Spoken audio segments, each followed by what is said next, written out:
많은 분들한테 소개를 해드리면서 발표를 드리고자 합니다. 앞에서 너무 설명을 잘 해주셔가지고 인트로는 짧게 지나가겠습니다.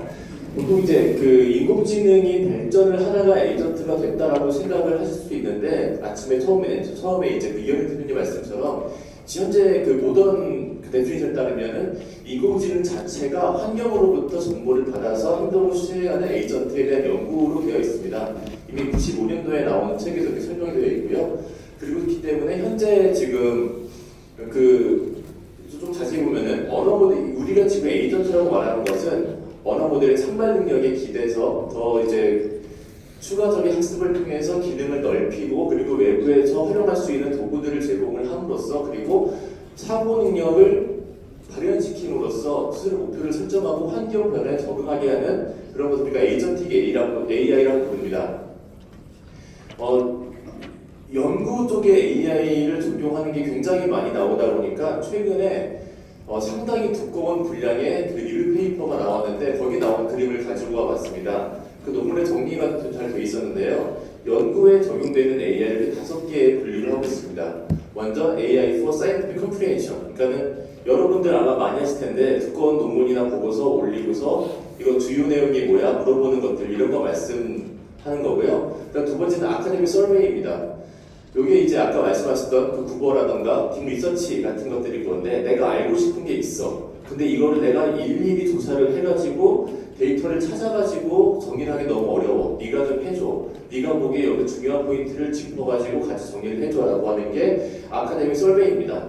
사실 그 딥 리서치라는 기능이 처음 나왔을 때 저 개인들도 혼동스러웠던 게 저희는 이렇게 논문들을 읽고 정리하는 걸 리뷰라고는 불렀는데 리서치라고는 부르지 않아 왔었거든요. 저희가 리서치라고 하는 것들은 뭔가 잘 모르는 것들에 파고들어서 이것들을 우리가 알고 있는 경계 안으로 가지고 오는 것들 또는 우리의 지식의 바운더리를 밖으로 넓히는 걸 그렇게 말했었는데 좀 약간 용어의 차이가 좀 있는 것 같습니다.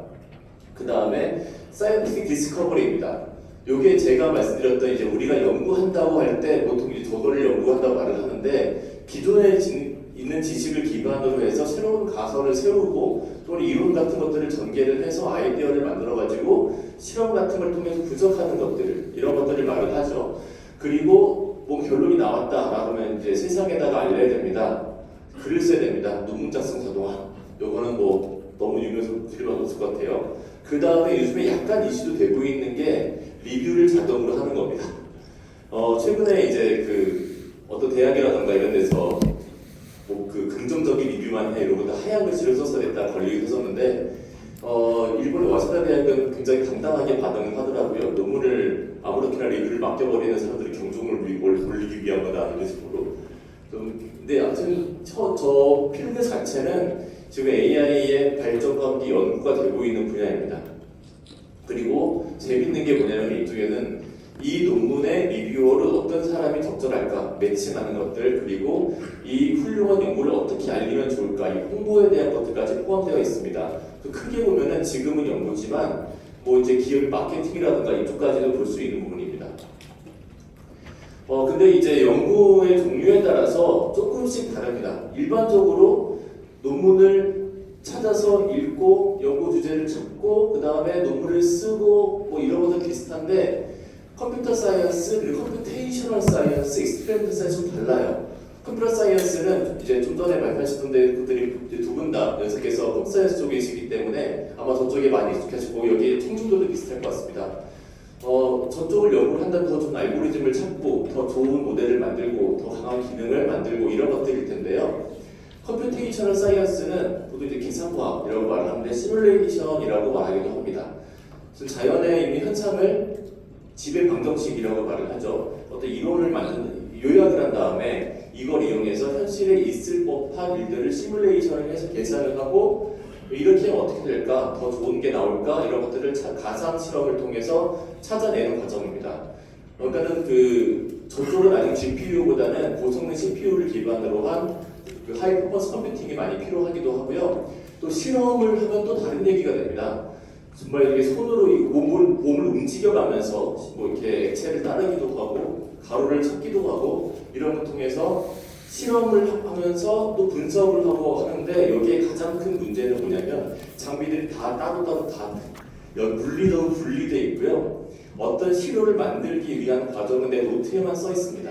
그래서 이쪽에다가 AI 에이전트 붙이겠다라고 하는 거는 저 데이터 파이프라인을 어떻게 연결할 것인가의 문제로 해결됩니다. 모델은 뭐 요즘에 오픈 모델도 좋은 거 많이 있고 국내에서 좋은 것들 많이 나오기도 하고 다 좋은데 그 이전에 데이터 파이프라인이 정비되지 않으면 아무것도 못하는 분야가 이 분야입니다. 컴퓨터 사이언스 쪽은 워낙에 잘 되고 있습니다. 그 서버 한 대 안에서 가설이 생기고 모델이 만들어지고 여러 가지 실험이 진행이 되고 결과가 요약이 되고 그리고 그 논문으로 작성이 되고 리뷰까지 진행할 수 있기 때문에 그 일본 요게 작년에 일본의 사카나 AI라고 하는 곳에서 나온 그림이었는데요. 자체적으로 아이디에이션부터 페이퍼 리뷰까지 해서 셀프로 돕니다.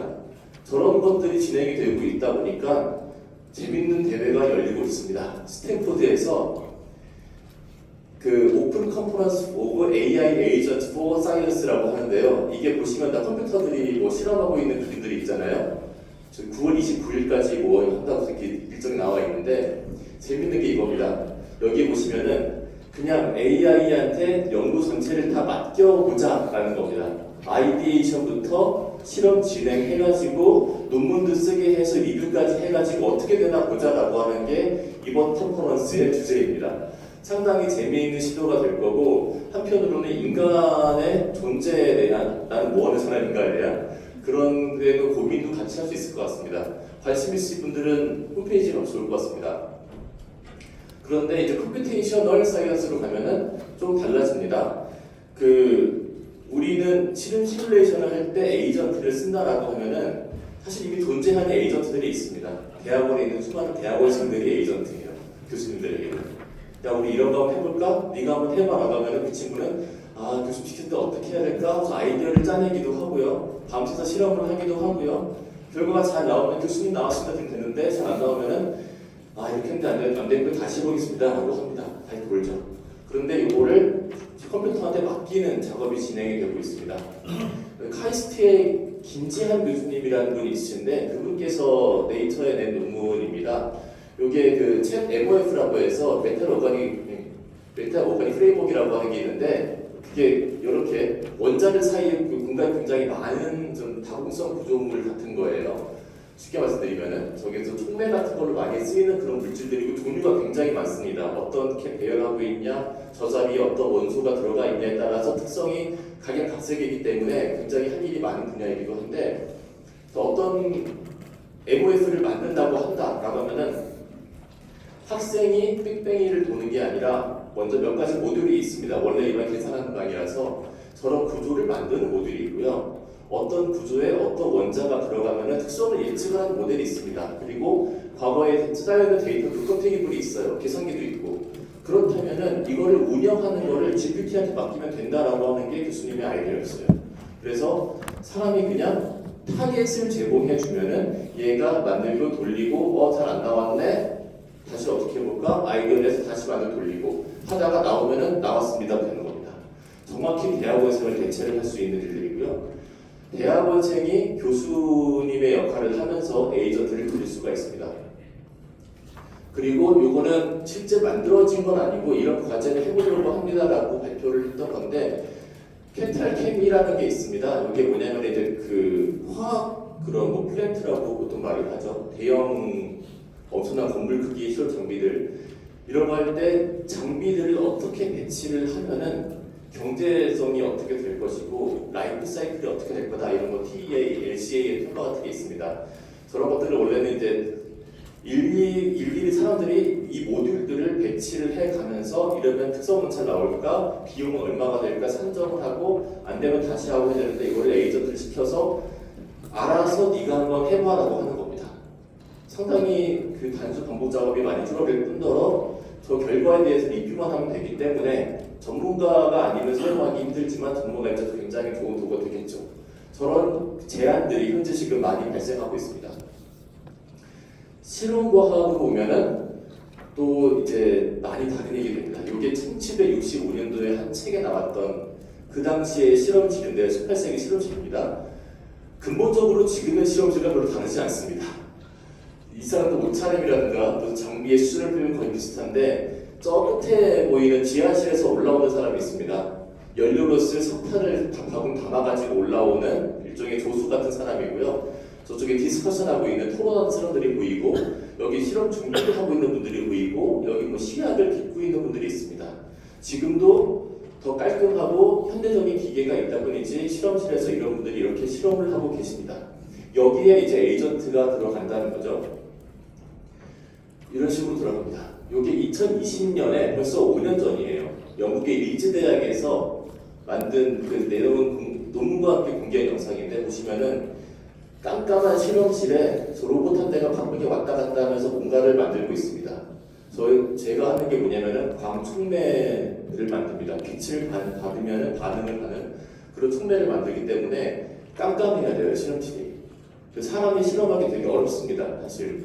그런데 얘는 여러 가지 센서를 이용해서 어두운 데서도 실험을 잘할 수 있고 하루에 21.6시간을 근무를 합니다.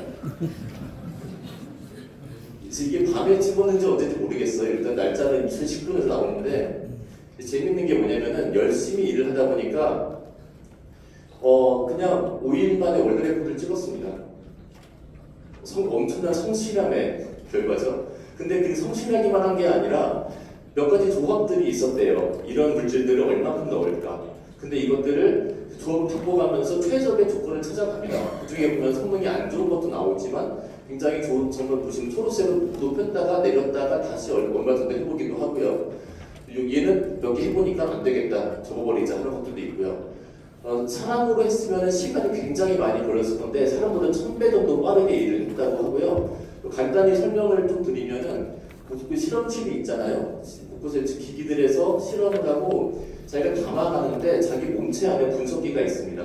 그 분석을 하면서 앞에 있는 데이터랑 같이 해서 이번에 이렇게 나왔으니까 다음에 어떤 실험을 해야지 라고 스스로 전략을 짜가지고 실험을 합니다. 여기에 사용된 게 LLM 같은 거 안 쓰였습니다. 베이지언 옵티마이제이션이라고 하는 상당히 심플한 모델에 쓰였어요. 근데 아까 처음에 보일 그림에 그랬잖아요. 에이전트 만들려면 일단 LLM 있어야 되고 빠른 모델을 쓰려고 그랬잖아요. 굳이 그렇지 않습니다. 선 딱 거가지고 여기다가 옵티마이제이션 모델을 달아도 연구용으로는 훌륭한 에이전트가 됩니다. 그리고 저 옵티마이제이션 모델은 꼭 복잡한 모델일 필요가 없습니다. 간단한 머신러닝 모델이거나 아니면 휴리스틱 모델 같은 경우 파티클 수험이라든가 RSLB 콜로니 같은 여러 가지 컴퓨터가 안 좋을 때 뭐라고 해보려고 시도했던 그때의 모델들이 있습니다. 그런 것들도 잘 돌아갑니다. 오히려 더 좋을 수도 있습니다. 왜냐하면 이렇게 움직이고 하는 것들에는 배터리 문제도 있고 해서 GPU 같은 거 못하거든요, 제대로. 그리고 이런 노력이 상당히 오래전부터 지속이 되어 왔어요. 왜냐면은 손맛이라고 하는 게 있잖아요. 저도 석사 때 굉장히 난 실험 못하는구나를 깨달은 게 똑같은 장비를 실험해도 박사 손을 잘 나와서 안 나오더라고요. 근데 이게 편차가 너무 심하기 때문에 모든 연구원들은 다 알고 있어서 최대한 이걸 자동화해야겠다는 노력이 꽤 있어 왔습니다.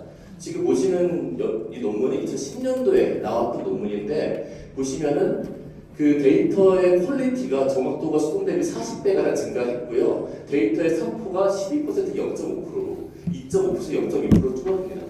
상당히 제한성이 있는 실험이 되는 거고 그래서 일반적으로 회사 데이터가 연구실보다 더 퀄리티가 좋아요. 거기는 양산 장비를 항상성을 유지하면서 운영을 하니까요.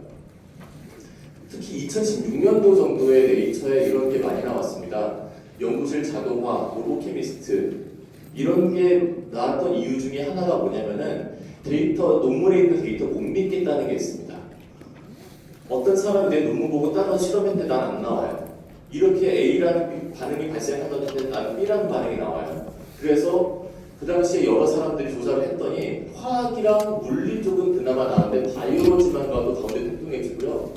지금 메디시는 다른 쪽 가면은 어떻게 보면 맞는 것보다 안 맞는 게 더 많은 부분도 있는 이런 일이 생기는데 대체 왜 이러냐를 조사를 했었어요. 그 당시에.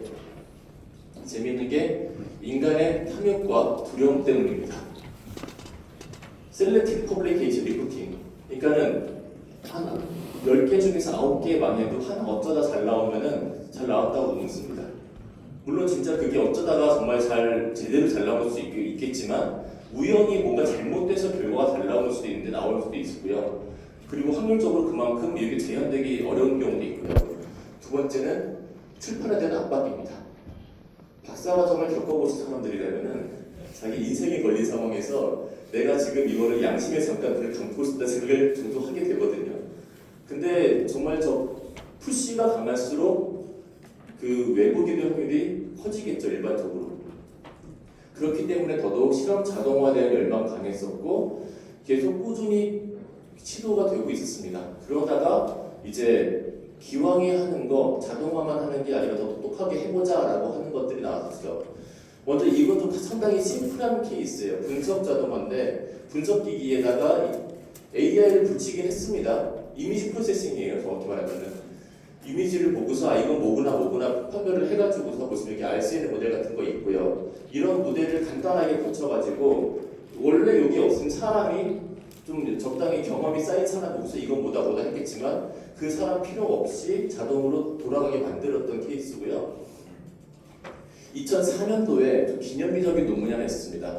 그게 뭐냐면은 논문이 로봇이 가설을 만든다. 그래서 여기 좀 로봇 사이언티스트라는 단어가 처음 나왔습니다. 하이포테시스 제너레이션이라는 단어가 나왔고요. 가설을 만든다. 저때 인공지능도 별 볼일 없었을 텐데 어떻게 했을 거냐?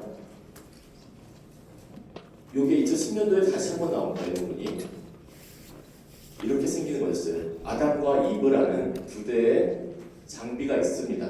사실상 피지컬 AI인 셈인데 여기서 그 바이오로지 쪽이고 이건 케미스트리 화학 쪽인데요. 밑에 있는 건 QSAR 저게 그 물질의 특성과 구조가 스트럭처랑 그 다음에 그렇게 기억 나는데 액티베이션 이런 것들을 관계를 가지고 기하학습 시키는 거고요. 위에 같은 경우는 생물정보학을 이용해서 여러 가지 데이터베이스를 찾아서 이거 시도해보고 아니면 저거 해보고 지금 보기에는 상당히 뭐랄까 좀 원시적이기도 하지만 한 획을 그어둔 연구였습니다. 예를 들어서 이 연구 뭐였냐면은 미확인 흉모의 유전자 식별 과정을 자동화한 겁니다. 6,000개 중에서 한 600개, 900개 정도가 알려지지 않았는데 이것들을 실험을 해보기 위해서 여러 번을 반복을 하는데 그냥 막 하는 게 아니라 이게 안 됐으니까 이거랑 관련이 좀 뭐 다른 거 해볼까? 이런 식으로 번갈아 가면서 했던 겁니다. 그렇게 해서 기계가 혼자 돌려가지고 20개 정도의 가설 중에서 12개 가설이 확인됐었고요. 그 중에 6개는 나중에 찾아봤더니 기존 논문에 나왔던 건데 얘는 모르고 독립적으로 재발견을 한 거고 나머지 6개는 그 전에 몰랐던 언노운을 노운으로 가지고 온 겁니다. 순전히 기계의 힘에 의해서. 그래서 이 논문이 이 분야에 상당히 가설 수립이라든가 연구 자동화 관련해서 기념비적 논문이 되어 있고요. 최근에는 진짜로 성능 좋은 AI들이 도입이 되면서 여러분들께서 이거 좀 AI스럽다라고 하면 게 나오겠습니다. 그 중에 하나가 카이스트 장영재 교수님께서 하고 있는 다임 리서치라는 회사가 있습니다. 물류 쪽 업무를 이제 수많은 로봇들이 다니면서 거의 반도체를 같이 싣고 있는 저기 OHT라든가 아니면 밑에서 물건들 조그만 지게차 같은 것들이 움직인다든가 이런 식으로 그 커다란 공장 토지 내에서 정확한 물건을 정확한 자리에 제 타이밍에 가져다 줌으로써 생산성을 크게 높이는 그런 연구를 진행을 하고 사업을 함께 진행하고 계시고요. 그리고 요거는 재작년에 나온 코사이언티스트 논문입니다. 코사이언티스트라는 이름이 붙은 논문 2개 있습니다. 하나는 여기서 나온 논문이고요. 또 하나는 구글에 있는 논문인데 이거 첫 번째 나온 논문입니다. 2개가 대강 비슷해요. 보시면 여기 사진에 여기 이렇게 실험 장치가 있고요. 장치가 있고 밑에 모니터가 있는데 얘가 본체고 일종의 두뇌가 이쪽에 보인다고 볼 수 있습니다. 보시면 플래너가 있죠. 자기가 계획을 짭니다. 위에서 빨간색에서 이 프롬프트를 넣어요. 뭐를 만들어 라고 하면은 어떻게 만들어야 계획을 짜요. 그 다음에 그걸 가지고 실험을 합니다. 실험한 데이터를 받아다가 자동으로 코드 분석을 해요. 여기까지는 아까 그 껌껌한 방에 왔다 갔던 애랑 비슷합니다.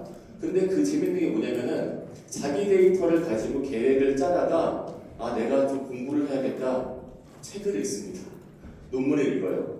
받아놓은 논문들을 뒤져가면서 실마리를 찾습니다. 근데 받아놓은 것 중에 없잖아요. 새로 나온 논문 없나 인터넷 검색을 합니다. 기본적으로 제가 연구할 때 그리고 모든 연구원들이 할 때 하는 행동과 똑같습니다. 시행착오를 통해서 일종의 셀프 강화학습 같이 되는 그런 걸 하다가 정보가 부족하면은 남들이 내는 것을 찾아보기도 하고 정확히 이걸 반복을 해요. 여기서 새로운 가설을 얼마나 잘 만드냐 저것도 관건이겠지만 이 플로우 자체가 얼마나 매끄럽게 돌아가냐 이것도 관건입니다. 그래서 아까 제가 데이터 파이프라인 중요하다고 한 게 지금 어쩌다가 초점이 전부 다 AI를 꽂혀가지고 뭐 소버리네이터 AI 모델만 얘기를 하는데 제조라던가 산업 쪽에서 AI가 구동이 되려면 저 모델 없어도 이 파이프라인부터 먼저 각자 만들어야 돼요. 이 파이프라인이 없는데 저 플래너에 해당하는 똘똘한 AI 와봤자 안 돌아갑니다. 소용이 없어요. 그리고 이게 한 단계 더 업그레이드된 걸 볼 수 있습니다. 그 캠프로우라고 하는 이게 그 로체스터 공대에서 만든 건데요. 얘도 비슷해요. 뭐를 만들자라고 하면은 맨 처음에 생각을 합니다. 리즈닝을 하고 플래닝 계획을 짜요. 그 다음에 액션에서 셀렉트 툴을 합니다. 저 툴이 뭐냐면은 진짜 실험실에 있는 기계들을 돌릴 수 있는 툴입니다. 아까 처음에 그랬잖아요. 에이전트는 다룰 수 있는 도구가 있다. 그 도구가 API에 던지는 게 아니라 인터넷 그냥 검색하는 게 아니라 뭐 내부적으로 API죠. 그렇지만 실제로 실험실에 있는 장비들이 돌아서 분석을 하고 실험을 실행을 하고 그런 도구들입니다. 과거라면은 사람들이 했을 일들을 하는 거예요. 그 다음에 옵저베이션 분석을 합니다. 분석해서 잘 돌아가나라고 생각을 하는 거예요. 그리고 그 과정에서 그 피지컬 월드에 있는 여러 가지 도구들과 인터랙션을 하는데 이 중에 역시 데이터베이스 그리고 논문 서치, 코드 인터프리터 자기가 필요한 코드를 짜서 돌려가지고 분석하는 거고요. 그리고 중간중간 사람이 검사도 하고요. 이 과정들이 스무스하게 이어지면은 그 효율이 그때 매우 올라가는 거고 기계만으로도 할 수 없는 거, 사람만으로 할 수 없는 거를 둘이 합해서 할 수 있게 되는 게 현재 리서치 에이전트입니다. 요거는 또 다른 그룹에서 나왔던 이거 사이언스에 대한 나왔던 건데 요것도 이제 뭐 합성하고 이런 건데요. 이분은 재밌는 게 뭘 한다보다 오픈소스의 도움을 굉장히 많이 받았다라고 논문에 명시를 했고 그래서 어떤 것들을 어떻게 썼는지를 좀 그렇게 써요. 이 중에 또 자체 개발 것도 있지만 뭐 커머셜도 있지만 이런 것들 RDKit이라던가 아니면은 그 SBA는 그 리엑시스 API 저거는 그 논문 데이터베이스사에서 돈을 받고 파는 소재 데이터베이스입니다. 저런 것들을 이용해가지고서 이제 내부적으로 시뮬레이션도 해가면서 이번에 이걸 만들어야겠다 해서 만들고 하는 것들이죠. 저분이 저 저자들이 이 논문에다가 어떻게 우리 잘했다라고 한 것 뒤에다가 붙인 도 재밌는 게 있습니다. 이게 얼마나 힘들었다. 솔직한 말들을 많이 적어놨어요. 첫 번째로 이게 이런 장비를 꾸미는 돈이 절대 저렴하지가 않습니다. 사람이었으면 그냥 인건비 주면서 할 것들을 여기다가 정식으로 뭔가를 박아야 되고 개발 발주를 내야 되고 만만치가 않죠. 그리고 사람 사이에서 승인받는 얘기를 되게 많이 합니다. 연구 자동화 정답화, justify, 투자를 받기 어려움, 이거에서 뭐가 좋은데 뭐 이런 식이에요. 사실 저도 저런 과제 비슷한 과제를 수행하고 있긴 한데 그 심사위원들께서는 그래서 특성이 얼마가 좋아졌어? 라고 물어보십니다. 이분들은 평생 그렇게 살아왔으니까. 근데 저희가 하는 거는 특성은 나중에 좋아질 거고 일단 저희는 이것들을 자동으로 하는 플로우를 만드는 겁니다 라고 말을 하는데 이거 이해시키기 되게 힘듭니다. 컴퓨터 사이언스라는 거리가 좀 먼 분야에 있다 보니까 잘 모르시는 분들이 오히려 자기가 더 잘 안다고 착각을 하시는 경우도 있어요. 그리고 의외로 가장 설득하기 힘든 분들이 90년대 뉴럴넷 했던 분들입니다. 자기가 해봤는데 다 알고 계세요. 그때 뉴럴넷이랑 지금이랑 많이 다른데 업데이트가 안 돼 있으면서 이거는 안 되는 거라고 하시는데 되는데요 라고 해도 안 믿을 수도 있습니다. 이런 사람에 대한 오류라기보다 좀 어려움 또는 이제 뭐랄까 조직적인 것들, 공간 같은 거, 연구실 공간 저거는 한두 사람 선택할 게 아니거든요. 특히 저런 장비들은 딱 셋업이 되면은 이 공간을 한동안 점유를 하고 있어요. 이 자리에 딱 못합니다. 그러려면 공간이 더 넓어져야 되는 거고 공간은 내가 넓혀 딴 사람 좁아질 수밖에 없는 거고 여러 가지 이슈가 있기 때문에 이분들이 추천한 방법은 저비용으로 모듈식으로 만들어 쓰세요. 약간 그 소프트웨어 개발할 때도 뭐 캡슐레이션 같은 얘기 하잖아요. 그 다음에 협력을 평소에 잘하시고 문화가 되게 중요합니다. 이런 말씀들을 논문에다가 써주셨어요. 그리고 또 다른 문제가 있는데 요거는 최근에 좀 이제 테스트가 되는 것들입니다. 작은 에이전트들은 잘 돌아가요. 상당히 잘 돌아요. 그리고 얼마 동안 장기적으로 운영할 수 있을까? 이제 이거를 확인하기 위해서 한 그룹에서 자동 판매기 운영을 맡겼습니다. 네가 보고서 물건 떨어지는 거, 잘 팔리는 거, 안 팔리는 거 보고서 물건 주문도 새로 하고 고장 나면 이거 대응도 하고 그렇게 하라고 했는데 보시면은 다 알만한 모델들입니다. GPT, 제미나이, 클로드 등등이 있는데요. 사람이 844달러의 수익을 낼 때 클로드 3.5 소네트는 최대 2,200달러를 벌었어요. 굉장히 많이 벌었어요. 근데 못 벌 때는 절반밖에 못 벌어서 476달러 벌었어요. 그리고 희한하게 제미나이 1.5%보다 2.0이 더 못 벌었어요. 그러니까 일반적으로 벤치마킹에서 측정하는 지표랑 장기적인 운영성이랑은 좀 다르다는 게 좀 있는 거고요. 그리고 얘가 나온 것들이 그 희한한 오류가 많이 나왔는데 자기가 뭔가를 감지를 하지 못했어요. 감지를 하지 못해서 뭐 있는 건 없다고 그러고 없는 건 있다고 그렇게 했었는데 그러다가 아 이거 누가 나를 해킹했나 보다라고 생각을 하고 FBI에다가 메일을 씁니다. 사이버 해킹 당했습니다라고. 저런 일도 있었고요. 여기서 느낀 거는 아직 갈 길이 멀다. 1번. 두 번째, 모델에 대한 지표를 장기 에이전트용으로는 좀 새로 만들 필요도 있겠다. 몇 가지가 있습니다. 그리고 또 하나, 이거 굉장히 중요한 건데 딥 리서치 같은 거 할 때 그걸 아카데믹 서베이라고 그 논문에 구분을 했잖아요. 저거 믿을 수 있냐? 사실 제가 딥 리서치 나왔을 때 굉장히 좋아하고 여기서 써보다가 실망을 되게 많이 하고 테스트도 해봤는데 되게 여기서 발생합니다. 이게 현재 현존하는 수많은 논문 데이터베이스 중에서 일부를 가지고 온 거예요. 보시면은 오픈 액세스 논문 데이터베이스가 있고 이제 걸쳐 있는 게 있고 그냥 클로즈가 있습니다. 저희 연구원에서 하는 에너지 쪽 연구는 기계, 화공, 뭐 소재 이쪽 연구들이 많아요. 이런 쪽은 오픈 액세스 논문들이 거의 안 나옵니다. 신박한 연구들은 다 클로즈예요. 클로즈라는 얘기는 뭐냐면은 딥 리서치가 찾지 못합니다. 왜냐면은 제가 제 자리, 연구실 제 자리에서 제미나이나 클로드나 오픈 AI 등에서 실행을 해도 서버에서 이 논문을 찾아내는데 서버가 라이센스비가 없어요. 이거 되게 비쌉니다. 저희 연구원만 1년에 거의 한 10억 원 정도가 내는 걸로 알고 있는데 꽤 비싸요. 그래서 라이센스 제휴를 맺지 않는 이상 믿기가 힘들고 두 번째 이슈는 뭐냐면은 논문들이 굉장히 많습니다. 보통 일반적으로 검색했을 때 여기 있는 그 스메티 스칼라라는 게 있습니다. 저 스메티 스칼라를 쳤거든요. 저기에 논문이 꽤 많아요. 위쪽에 있죠. 그 2억 2,470만 편. 참 많은데 저거를 정말 다 찾을까? 그것도 의문이에요. 왜냐면은 검색하는 시간이 있잖아요. 키워드도 아니고 벡터 검색을 해야 됩니다. 근데 소비자가 사용자 기다리고 있는데 몇 초 만에 답이 온단 말이에요. 제대로 해서 본다는 보장이 없어요. 그 증거 중에 하나로 비슷하면 빈두시 할 때마다 레퍼런스가 바뀝니다. 계속. 그 중에 똑바른 거 못 찾는다고 봐야 돼요. 그걸 어떻게 하냐? 저 입장에서 하고 싶은데 가장 현실적인 방법은 이렇게 그 플러스 라이센스 DB에서 내가 보는 PDF들까지는 아니더라도 서지 정보들을 와장창 다운받아 놓은 다음에 이 안에서 검색을 시키는 겁니다. 그렇게 해서 저희가 시스템 만들었고요. 그 만드는 과정에서 저희가 그 NREL이라고 하는 미국에 있는 그 재생에너지 분야의 전체에서 가장 큰 연구 종류가 있습니다. 저기와의 공동 연구를 하고 싶어가지고 어떻게 전략을 짤까 했었는데요. 사람이 저기서 뭘 하고 우리가 뭘 잘하는지 찾기 되게 힘들어요. 경험적으로만 알기 때문에.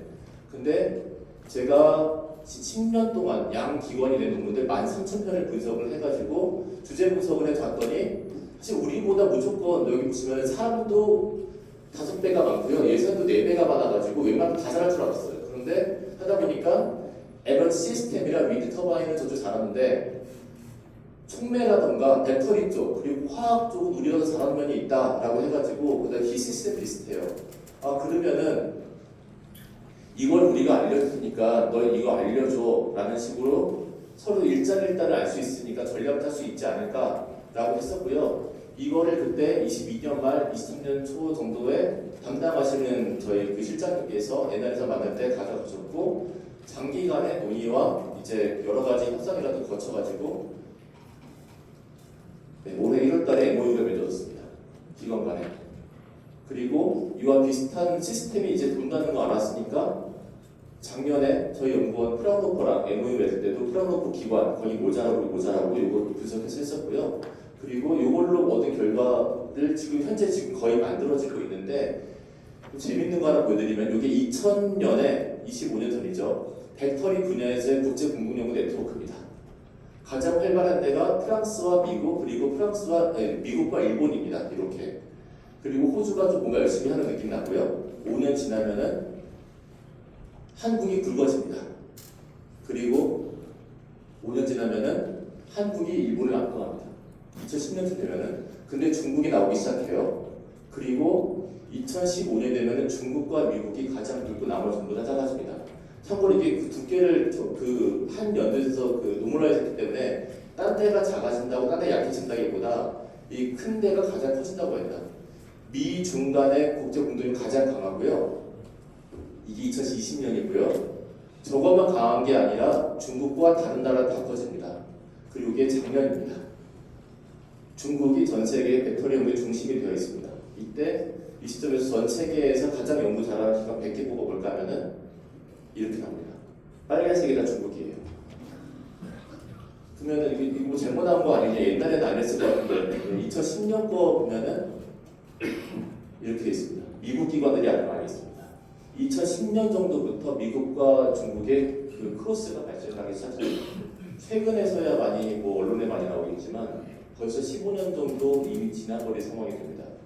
제가 이런 걸 왜 하냐면은 저희가 이제 개별 연구에 적용할 수도 있는데 연구기관, 국제 연구기관으로서 한 필드에 좀 그 지도를 그림으로써 전략을 찾는 데 도움이 되게 하고자 하고요. 이제 그 끝페이지인데 에이전트를 만드는 방법이 여러 가지가 있습니다. 특정 기술에 얽매이기보다 내가 하고자 하는 목표를 향해서 적절한 기술을 사용하는 게 중요하고요. 특히 실험 쪽은 만만치 않습니다. 데이터 파이프라인을 만드는 게 가장 중요하고 저거는 각자 할 수 있는 일입니다. 그리고 모델이 그 장기적인 성능이든 뭐든 굉장히 좋기 때문에 좋은 모델을 기다리고 있습니다. 이상 마치겠습니다. 감사합니다.